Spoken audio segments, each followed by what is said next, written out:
é tentar entender os componentes do PIB. Então, o que é que inclui o cálculo do PIB na prática? A despesa na economia assume diversas formas. A qualquer momento, a família Smith pode estar almoçando em uma lanchonete Burger King, a Ford pode estar construindo uma fábrica de carros, a Marinha pode adquirir um submarino e a British Airways pode comprar um avião da Boeing. O PIB inclui todas essas diversas formas de despesas em bens e serviços produzidos internamente. Para entender como a economia está usando seus recursos escassos, os economistas estudam a composição do PIB de acordo com diversos tipos de dispêndio. Para isso, o PIB que chamaremos de Y é dividido em 4 componentes. Então, o PIB aqui, na expressão matemática da macroeconomia, é o Y, que será composto de consumo, C, investimento, o I, compras do governo, que é o G, e exportações líquidas, porque aí vai ser exportações menos importações, vão dar, portanto, as exportações líquidas, porque temos que lembrar que numa economia aberta, nós às vezes podemos consumir determinados produtos que não foram produzidos no país, foram produzidos fora do país e foram importados. Então, o que é que nós temos? Y é igual a C mais I mais G mais exportações líquidas. Portanto, essa é a equação que revela a composição de um determinado PIB. E aqui, só fazendo uma observação, investimento sempre é aquele consumo das empresas para aumentar uma fábrica, para aumentar uma estrutura de serviço, para a construção de uma nova fábrica, a compra de um maquinário, de um insumo sofisticado, como por exemplo um equipamento eletroeletrônico para determinado tipo de produção. Então, aqui o investimento é o consumo das empresas, e o consumo aí é aquilo que todos nós, pessoas, indivíduos, famílias, consumimos, né? Comida, roupa, enfim, energia e por aí vai. As compras do governo, consequentemente, todo governo, ele também tem gastos, ele também faz despesas, tanto consumo como investimento dentro aí do que seriam as compras públicas, né? Então, basicamente, essa é a forma de cálculo. Então, veja, esta equação é uma identidade. Esta equação é uma identidade. Uma equação que deve ser verdadeira a propósito de como as variáveis na equação são definidas. Nesse caso, como cada dólar de dispêndio incluído no PIB é colocado em um dos 4 componentes do PIB, a soma dos 4 componentes deve ser igual ao PIB, ok? Então veja, neste caso, como cada dólar de dispêndio incluído no PIB é colocado em um dos 4 componentes, a soma dos 4 componentes deve ser, portanto, igual ao PIB. Vamos analisar cada um desses 4 componentes com maior profundidade. Consumo. O consumo é a despesa. Então, o consumo é a despesa das famílias em bens e serviços, com a exceção de compra de novas moradias. Os bens incluem as despesas das famílias em bens duráveis, como carros e eletrodomésticos, e bens não duráveis, como alimento e vestuário. Os serviços incluem itens intangíveis, como cortes de cabelo e serviços de saúde. As despesas das famílias em educação também são incluídas no consumo de serviços, embora seja possível argumentar que elas se encaixariam melhor no próximo componente. Ok? Agora vamos lá. O item investimento. Então, só voltando aqui rapidinho, Então, uma síntese aqui é: consumo são as despesas das famílias em bens e serviços, excetuando-se a compra de imóveis residenciais novos, que aí a compra de imóveis residenciais novos entra aí na conta de investimento. E o que é o investimento? Um item tão importante nas economias capitalistas. O investimento é a compra de bens que serão usados no futuro para produzir mais bens e serviços. Então é a soma das compras do que se chamam bens de capital, estoques e estruturas. O investimento em estruturas inclui despesas em imóveis residenciais novos, por exemplo. Então, a construção de um imóvel, né, ou seja, a construção civil, ela entra como um item de investimento. Por convenção, a compra de uma casa nova é a única forma de categoria de despesa das famílias classificadas como investimento e, portanto, não como consumo.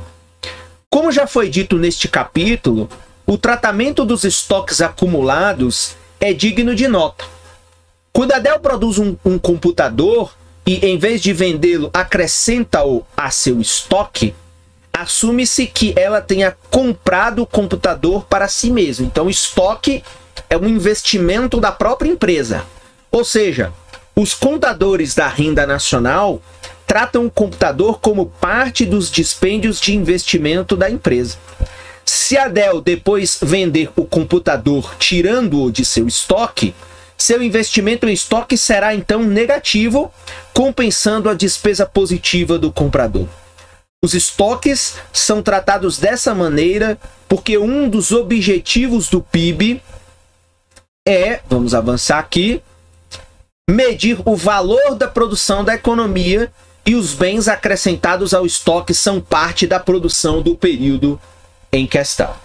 Observe que a contabilidade do PIB emprega a palavra investimento com sentido diferente do que é geralmente usado. Então aqui, a palavra investimento na economia, enfim, de forma detalhada, ou poderia ser aqui a chamada formação bruta de capital fixo, não é aquela palavra investimento financeiro, que quando a gente fala, por exemplo, na palavra investimento, as pessoas associam muito a compra de uma ação, a compra de um título público. Não. Aqui, investimento, estamos falando na chamada formação bruta de capital fixo.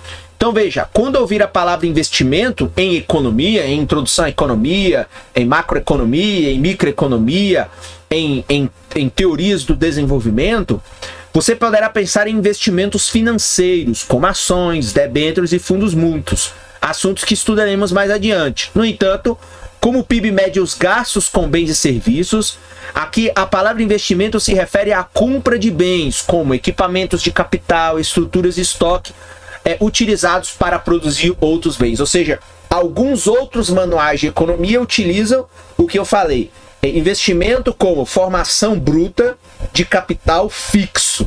Então é o capital fixo necessário para produzir outros bens na economia. Antes da gente avançar, vamos ver aqui esse box.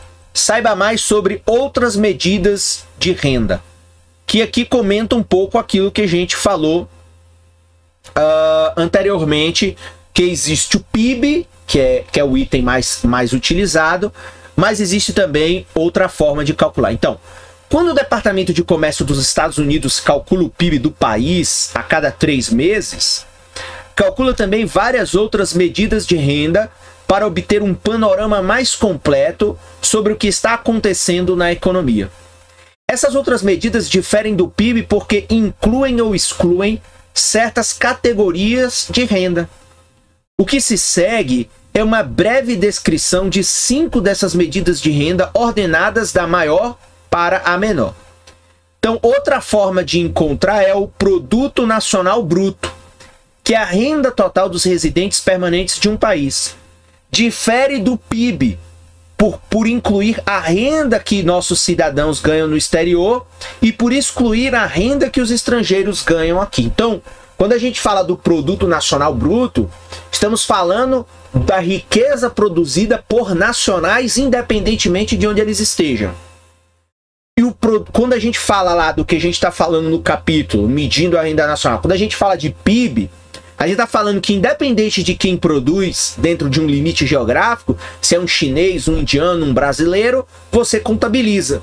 Mas quando a gente fala produto nacional, por exemplo, você vai contabilizar a riqueza produzida pelos nacionais brasileiros no Brasil e a riqueza produzida pelos nacionais brasileiros em outros países para você chegar, portanto, ao produto nacional bruto. Por exemplo, quando um cidadão do Canadá trabalha temporariamente nos Estados Unidos, sua produção é parte do PIB norte-americano, mas não é parte do PNB norte-americano. Sua produção é parte do PNB canadense. Para a maioria dos países, incluindo Estados Unidos, residentes domésticos são responsáveis pela maior parte da produção interna, de modo que o PIB e o PNB são muito próximos. No caso do Brasil, o PIB é muito maior do que o Produto Nacional Bruto, porque a gente, como nós somos um país em desenvolvimento, nós temos, consequentemente, uma produção de riqueza por nacionais brasileiros muito menor do que aquilo que a gente recebe em termos de contribuição de estrangeiros, o que não acontece, por exemplo, com os países mais desenvolvidos, como é o caso dos Estados Unidos. Nós temos o Produto Nacional Líquido, que é a renda total dos residentes de uma nação, menos as perdas decorrentes da depreciação. Então, depreciação é o desgaste do estoque de equipamentos e estruturas da economia, como a ferrugem dos caminhões e a obsolescência dos computadores. Nas contas da renda nacional preparadas pelo Departamento de Comércio, a depreciação é denominada consumo de capital fixo. Então existe uma outra conta que vai medir se um país está avançando, porque um país que está crescendo, além dele ter que gerar uma riqueza nova em termos de produto, mais consumo, mais investimento, mais compra dos governos, mais exportações líquidas, ele precisa também, dessa parte que ele acrescentar mais um outro pedaço, que é aquele pedaço que vai substituir o que envelhece na economia. Portanto, quando um país tem por exemplo, tem um produto nacional líquido muito baixo, significa que ele não está só tendo uma taxa de crescimento baixa, ele não está conseguindo repor alguma parte do seu capital fixo que está depreciado, está obsoleto. Então, por exemplo, quando você tem aí inclusive uma economia que, por exemplo, passa por um momento de crise, a crise não representa só a falta de crescimento do dado macroeconômico, significa também a ausência da reposição de alguns investimentos estratégicos que precisam ser feitos, como, por exemplo, uma estrada, ela precisa ser reparada de tempos em tempos. Mas aí, se você tem uma crise e você não aloca novos investimentos, essa estrada ela fica velha e ela traz outros custos para a economia, o que dificulta a economia. Então veja o nível de complexidade que você tem em torno dessa questão, ok? Vamos aqui. Renda nacional é a renda total ganha pelos residentes de uma nação na produção de bens e serviços. Trata-se de uma medida quase idêntica ao produto nacional líquido. E a nota de rodapé aqui, número 1, coloca o seguinte: à exceção das pequenas discrepâncias estatísticas, a renda nacional é, portanto, igual ao produto nacional líquido a custo de fatores, ou seja, pela remuneração dos recursos produtivos. Como a gente já viu lá na figura número 1, nós temos lá o mercado dos fatores de produção. Então, o produto nacional líquido a custo dos fatores é o que vai revelar, portanto, a renda nacional pelo lado da remuneração dos recursos produtivos. A renda nacional e PNL diferem por causa da discrepância estatística que surge de problemas decorrentes da coleta de dados. Renda pessoal é a renda recebida pelas famílias e pelas empresas que não são sociedades por ações. Ao contrário da renda nacional, a renda pessoal não inclui os lucros retidos. Ok? Então, a renda pessoal não inclui os lucros retidos. que são a renda obtida pelas empresas, mas não distribuída aos seus proprietários. Então, há empresas que parte do seu lucro permanece na empresa, inclusive para fazer o processo de reinvestimento.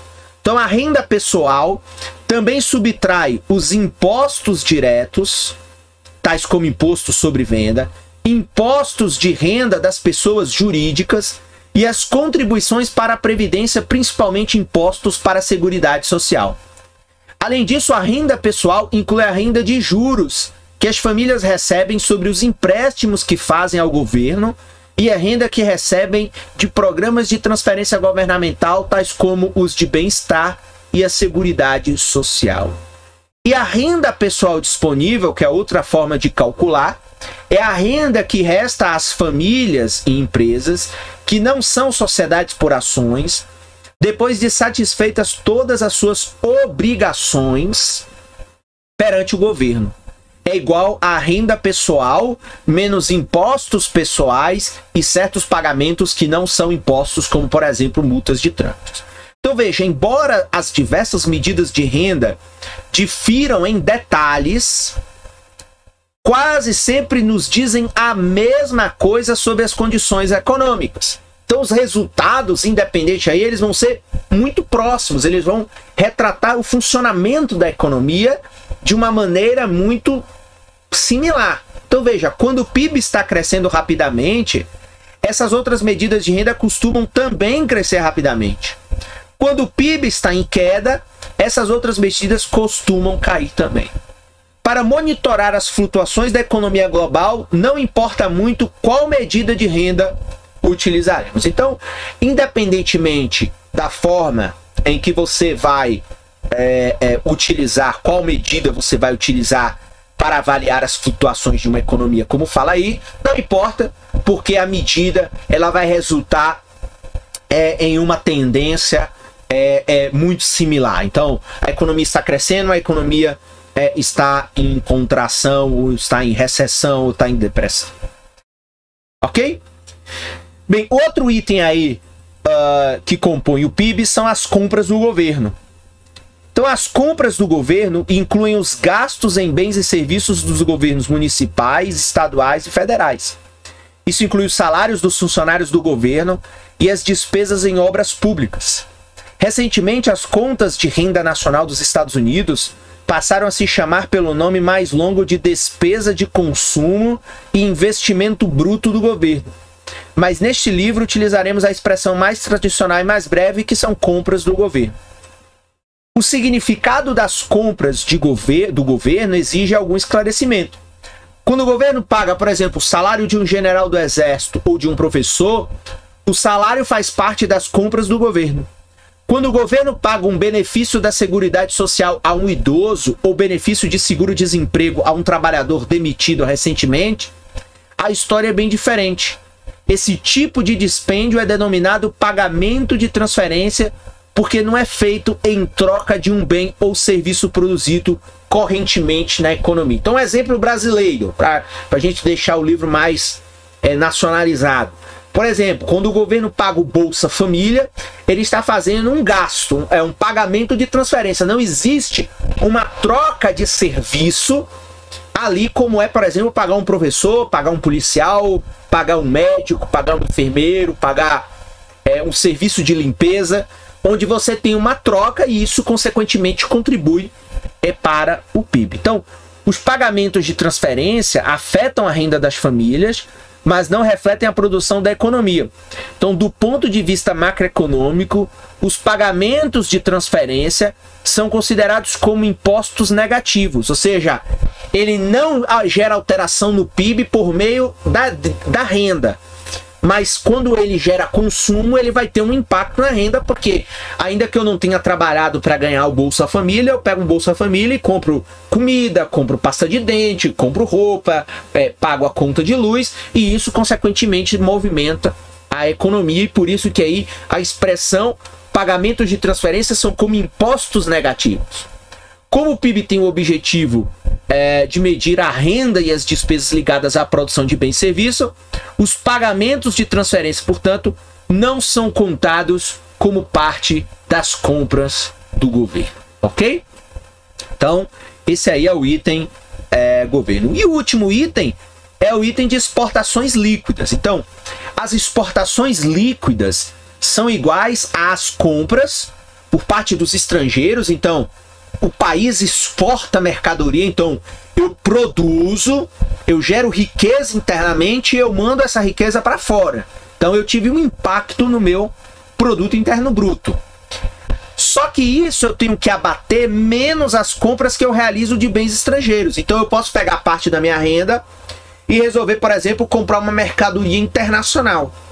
E essa mercadoria internacional, ela vai gerar um consumo, mas ela vai gerar um impacto na renda no PIB do outro país. Então, se eu comprar um celular na Amazon.com e esse celular vier da China, por exemplo, eu vou criar um impacto no PIB da China, não no PIB do Brasil.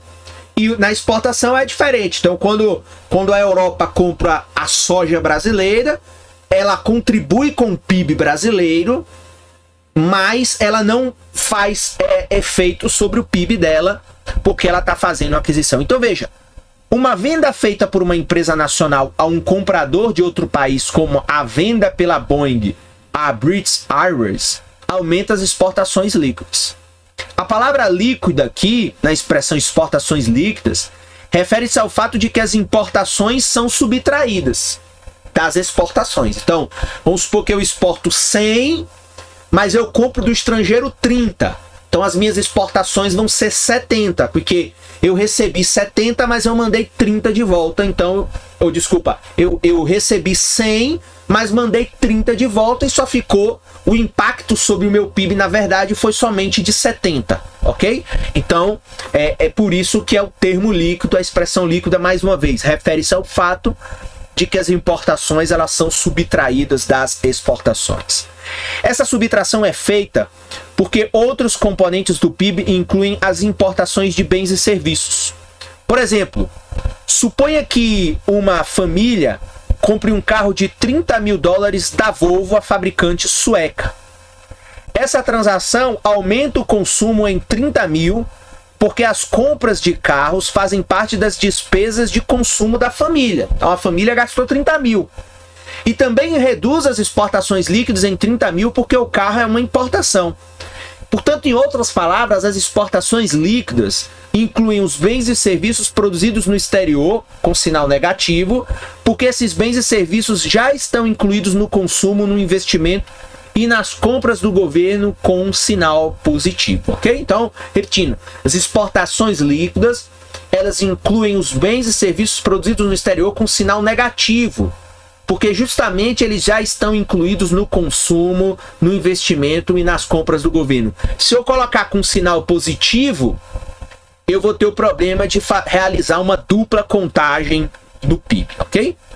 Assim sendo, quando uma família, empresa ou governo adquire um bem ou serviço no exterior, a compra reduz as exportações líquidas, mas também aumenta o consumo, o investimento ou as compras do governo não afeta, portanto, o PIB. Então, mais uma vez, se você tem um país que compra muito do exterior e traz muita mercadoria, por exemplo, da China, esse país não tem impacto sobre o PIB dele. Esse consumo não tem impacto. Se for um investimento, não tem impacto. Mas isso mostrando que, na verdade, a compra externa, ela produz impacto fora. Então, você exporta a dinâmica do PIB para outro país, assim como quando a gente importa uma mercadoria da China, a gente exporta emprego. Então, comprando um container de mercadorias da China, eu impacto o PIB da China e impacto a mão de obra na China, porque o trabalhador vai ser contratado lá e não vai ser contratado aqui. Por isso, é preciso ter essa noção aí de como a abertura comercial produz vários impactos no PIB. Veja aqui a tabela 1, então aqui na prática, né? O PIB e seus componentes. Esta tabela mostra o PIB total da economia norte-americana em 2009 e sua divisão entre os 4 componentes. Então, ao ler a tabela, lembre-se da identidade, né? PIB vai ser igual a consumo mais investimento, mais gastos do governo, mais exportações líquidas. Então, aqui nós temos qual é o PIB dos Estados Unidos aqui em 2009? Então, 14 trilhões de dólares, 10 trilhões é consumo, 1,5 trilhão investimento, quase 3 trilhões de compras do governo, menos exportações líquidas. Quando está aqui com sinal negativo, significa, portanto, que os americanos importam mais do que exportam. Então, eles têm um déficit na balança comercial, ok? Então, veja como é negativo aqui esse PIB. Então, aqui veja, ó, menos 3%, né? Ou seja, a ideia é que fosse positivo, mas como os americanos estão um déficit, uma exportação líquida negativa de 300 milhões de dólares, né? Não, desculpa, 300 bilhões de dólares em números negativos, o que mostra, portanto, que os Estados Unidos trazem muito mais mercadorias da Ásia, de países nesse momento, do que envia os seus produtos para outros países, ok? Os componentes, agora que o Menkyu coloca um estudo de caso bem brevezinho, então estudo de caso, os componentes do PIB dos Estados Unidos, ele avalia, mais uma vez, um exemplo americano, como é um livro norte-americano, consequentemente um exemplo, mas essa aplicação também se dá se a gente fosse avaliar o caso brasileiro. Então a tabela 1 mostra a composição do PIB norte-americano em 2009. Naquele ano, o PIB dos Estados Unidos foi de mais de 14 trilhões de dólares. Dividindo esse número pela população, de 307 milhões de habitantes em 2009, resulta num PIB por pessoa, ou chamado PIB per capita, lá de 46 mil dólares. Então verificamos que em 2009, a renda e a despesa do norte-americano médio foi de 46 mil dólares por pessoa, ou por cabeça, né, per capita, neste ano de 2009. O consumo representa 71% do PIB, ou seja, 32 mil dólares per capita. O investimento é de 5 mil per capita. As compras do governo foram de 9.540 per capita. E as exportações líquidas foram de menos 1.269 dólares per capita. E aí aquilo que eu falei. Então, isso significaria, assim, em uma linguagem bem simples, de que, portanto, cada americano importou mais do que exportou. Importou enquanto em valor, ou seja, as importações foram superiores 1.269 dólares em relação às exportações de cada um, ou seja, de riqueza enviada ao exterior. Este valor é negativo porque os norte-americanos gastaram mais em bens importados que os estrangeiros gastaram com bens norte-americanos. Então esses dados eles são calculados lá trimestralmente e anualmente pelo Bureau of Economic Analysis, que é a divisão do US Department of Commerce, que produz as contas de renda nacional. Então você pode encontrar dados mais recentes sobre o PIB no site www.bea.gov, aí o exemplo do caso americano, ok?